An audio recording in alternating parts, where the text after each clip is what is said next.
મુખ્યમંત્રી ભૂપેન્દ્રભાઈ પટેલના 63મા જન્મદિવસ નિમિત્તે રાજ્યમાં અનેકવિધ કાર્યક્રમ યોજાઈ ગયા. ક્યાંક વૃક્ષારોપણ તો ક્યાંક ફ્રૂટ વિતરણ સહિતના કાર્યક્રમ યોજવામાં આવ્યા હતા. ત્યારે આજે મહેસાણા સાંસદ દ્વારા મુખ્યમંત્રીના જન્મદિવસને અનુલક્ષીને માધ્યમિક અને ઉચ્ચતર માધ્યમિક શાળાના વિદ્યાર્થીઓ માટે આધાર કાર્ડ સુધારણા કેમ્પ યોજવામાં આવ્યો હતો. વિદ્યાર્થીઓના આધાર કાર્ડ નામમાં બદલાવ સહિત બાયોમેટ્રિક સહિતની સુવિધા શાળા કેમ્પસમાં જ આપવામાં આવી હતી.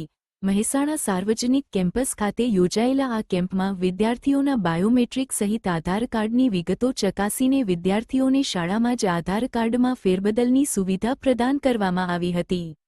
આ કેમ્પમાં રાજ્યસભાના સાંસદ મયંકભાઈ નાયક, મહેસાણાના ધારાસભ્ય મુકેશભાઈ પટેલ, શહેર ભાજપ પ્રમુખ કિરણસિંહ રાણા, સાર્વજનિક વિદ્યા સંકુલના મંત્રી દિલીપભાઈ ચૌધરી, સંકુલના સહમંત્રી મિલનભાઈ ચૌધરી સહિત અન્ય અગ્રણીઓ ઉપસ્થિત રહ્યા હતા.